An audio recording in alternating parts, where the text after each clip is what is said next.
విశాఖ స్థానిక సంస్థల కోట ఎమ్మెల్సీ ఉప ఎన్నికకు కూటమి నాయకులు లైట్ తీసుకున్నారు. ఈ ఎన్నికలకు దూరంగా ఉండేందుకు కూటమి నాయకులు నిర్ణయం తీసుకున్నారు. పార్టీ నాయకులతో చంద్రబాబు టెలికాన్ఫరెన్స్లో చంద్రబాబు డిసైడ్ అయ్యారు. ఈ ఎన్నికల్లో గెలవడం పెద్ద కష్టం కాదు, కానీ హుందాగా వ్యవహరించాలి అని చంద్రబాబు నాయకులకు సూచించారు. బాబు చెప్పిన సూచనలకు అక్కడి నాయకులు ఓకే చెప్పారు.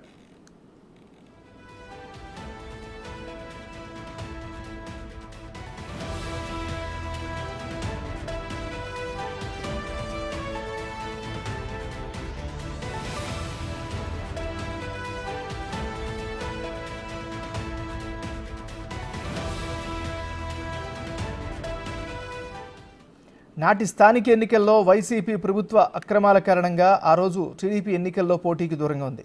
అధికార మార్పిడి తర్వాత స్థానిక సంస్థల ప్రజాప్రతినిధులు పెద్ద ఎత్తున కూటమి వైపు వచ్చారు. గెలుపు కాదు, ప్రజల అభిప్రాయాలు, విలువలు ముఖ్యమని స్పష్టం చేశారు. ప్రభుత్వం ముందున్న లక్ష్యం రాష్ట్ర పునర్నిర్మాణం, అన్ని వర్గాల అభివృద్ధి అని చంద్రబాబు ఈ సమావేశంలో కూటమి నేతలకు తెలిపారు.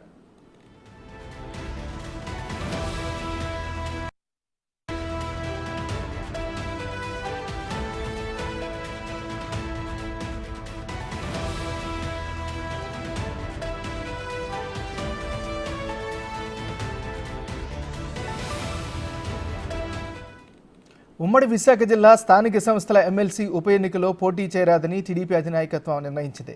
టీడీపీ కూటమి పక్షాల బలం పరిమితంగా ఉండడంతో ఈ నిర్ణయానికి వచ్చినట్లు సమాచారం. జీవీఎంసీ కార్పొరేటర్లు, నర్సీపట్నం, యలమంచిలి మున్సిపల్ కౌన్సిలర్లు, జెడ్పీటీసీ, ఎంపీటీసీ సభ్యులు ఇందులో ఓటర్లు. వీరిలో 60% పైగా వైసీపీ నుంచి గెలిచిన వారే ఉన్నారు.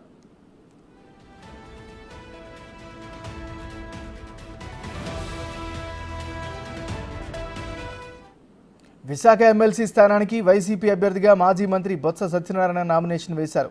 3 సెట్ల నామినేషన్ పత్రాలను దాఖలు చేశారు. సోమవారం ఆయన రిటర్నింగ్ అధికారి, విశాఖ జిల్లా జాయింట్ కలెక్టర్ అశోక్కు సమర్పించారు. మొత్తం 838 ఓట్లలో వైసీపీకి 530 ఓట్లు ఉన్నాయని చెప్పారు. స్వతంత్ర అభ్యర్థిగా షేక్ సఫీ నామినేషన్ వేశారు.